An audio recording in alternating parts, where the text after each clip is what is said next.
Ang pagpangutana sa katungod ni Jesus.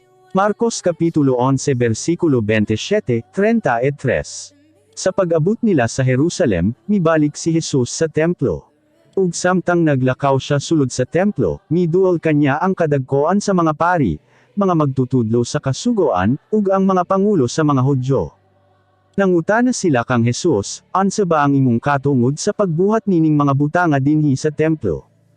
Ug kinsa ang naghatag kanimo ug katungod sa pagbuhat nini? Mitubag si Jesus kanila, mangutana o sab ako kaninyo.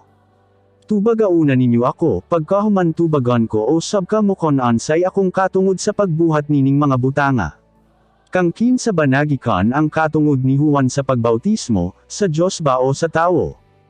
Tubagan ninyo ako. Naglalisay sila kon ansa ang ilang itubag, kon muingon kita nga gikan sa Diyos, muingon siya, nganong wala ka mumoto o kang Juan.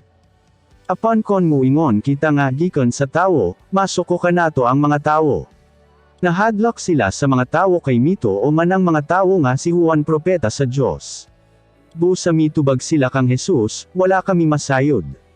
Ug mingon si Jesus kanila, kon mao ka na dili ko o sab ka musaltihan kon diin gikan ang akong katungod sa pagbuhat nini.